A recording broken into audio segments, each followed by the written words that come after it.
அவர்கள், இந்த பள்ளிவாசலுடைய கமிட்டி நிர்வாகிகள் அனைவருக்கும், இந்த பள்ளியின் இமாம் அவர்களுக்கும் நான் சலாமை தெரிவித்துக் கொள்வதற்கும் சலாமை தெரிவித்துக் கொள்கிறேன். அஸ்ஸலாமு அலைக்கும் வரஹ்மத்துல்லாஹி வபரகாத்துஹு. ஷேகுடைய பற்றி சொன்னாங்க. அவருடைய முரீதுகள் ஃபைசி என்ற பெயரின் காரணமாக அவர்களை ரொம்பவும் கண்ணியப்படுத்தினார்கள். நிச்சயமாக அந்த பேருக்கு ஒரு பரக்கத்து இருக்கு. ஃபைசி என்று சொன்னால் இறை அருள் பொங்குவதற்கு பேர் ஃபைஸ். அதனால் அது பொங்கத்தான் செய்யும் எங்க போனாலும் வச்சுக்கோங்க. அதே நேரத்திலே ஷேக் அவர்கள் ஆலிம்களுடைய கண்ணியத்தை சொல்லிக் கொடுத்திருக்கிறார். ஆலிம்களிடம் எப்படி நடக்க வேண்டும் அதனால அவர்கள் ஒரு ஸ்பெஷல் கவனிப்பு இருந்திருக்கலாம். அதே நேரத்தில் எந்த ஆலிம் சென்றாலும் அவர்கள் ஏதோ பாராமுகமா 4 பேர் போன மாதிரி கண்ணியப்படுத்திட்டு சலாம் சொல்லிட்டு போகக்கூடியவர்கள் அல்ல. கைதிகள் கண்ணியப்படுத்தக்கூடியவர்கள்.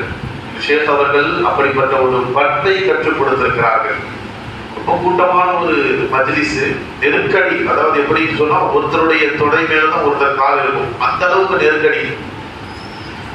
ஒரு பொருளை எடுக்கணும், அங்க வடை விநியோகம் பண்ணணும். ஒரு புரியுது என்ன பண்ணாருன்னா அந்த வடையை எடுக்கிறதுக்காக தாண்டி வந்தாரு. தாண்டி வரும்போது 2 பேரும் தாண்டி தான் வர முடியும் அந்த இடத்துக்கு போறதுக்கு. அதுல நடுவுல ஒரு ஆலிம் இருந்தார், அவரையும் தாண்டிட்டார்.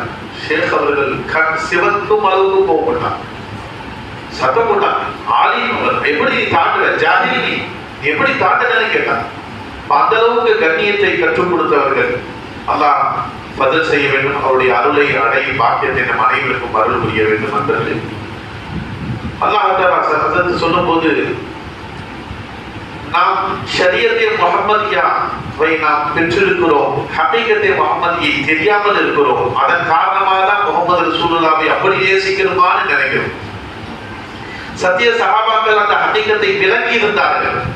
பெருமானாருடைய உயர்வு என்ன, முஹம்மது ரசூலுல்லாஹ் என்று சொன்னால் அந்த ரசூலுடைய அர்த்தம் என்ன? எல்லாருக்குமே ரசூல் தான் வருது. முஹம்மது ரசூலுல்லாஹ்வுக்கும் ரசூல் தான். ஆனால் மற்ற ரசூல் போல முஹம்மது ரசூலுல்லாஹ் அல்ல. அது அல்லாஹ் திருமறையிலே தெளிவுபடுத்தி விட்டார். ஒவ்வொரு நபிமார்களையும் அல்லாஹ் அனுப்பினான். ஆதம் அலைஹிஸ்ஸலாம் அவர்களிலிருந்து ஈசா அலைஹிஸ்ஸலாம் வரை வந்தார்கள். இறுதி தூதர் முஹம்மது ரசூலுல்லாஹி ஸல்லல்லாஹு அலைஹி வஸல்லம் அவர்கள். இந்த நபிக்கு பிறகு இந்த நபிதான் என்று இறைவனுக்கு தெரியும். அந்த நபிக்கு பிறகு இந்த நபியை தான் அனுப்ப போறதும் இறைவனுக்கு தெரியும். ஆனால் திருமறையில் அல்லாஹ் தஆலா சொல்லுகிறான், நான் ஆதம் அலைஹிஸ்ஸலாம் அவர்களில் இருந்து ஈசா அலைஹிஸ்ஸலாம் வரை வந்த நபிமார்களிடத்திலே நான் வாக்குறுதி வாங்கினேன்னு சொல்றோம்.